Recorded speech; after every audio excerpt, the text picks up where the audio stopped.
قربانی کیوں کی جاتی ہے، کس لیے قربانی کرتے ہیں؟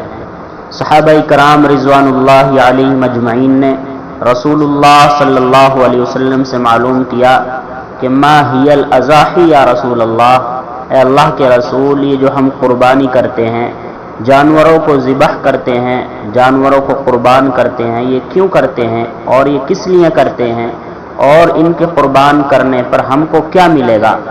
تو رسول اللہ صلی اللہ علیہ وسلم نے ارشاد فرمایا، ہی سنت ابیکم ابراہیم، یہ تمہارے ابا حضرت ابراہیم علیہ السلام کی سنت ہے۔ تو صحابہ اکرام رضوان اللہ علیہم اجمعین نے کہا کہ اللہ کے رسول، ہم کو قربانی کے متعلق کیا ملے گا؟ ما لنا فیہا۔ تو رسول اللہ صلی اللہ علیہ وسلم نے فرمایا کہ تم کو لکل شعرۃ حسنہ، یعنی قربانی کے جانور کے ہر بال کے بدلے ایک نیکی تم کو دی جائے گی۔ تو محترم دوستو عزیزو، قربانی کرنا بہت بڑا ثواب ہے کہ جس کو اللہ تبارک و توسعت اور گنجائش دی ہو تو وہ قربانی ضرور کرے۔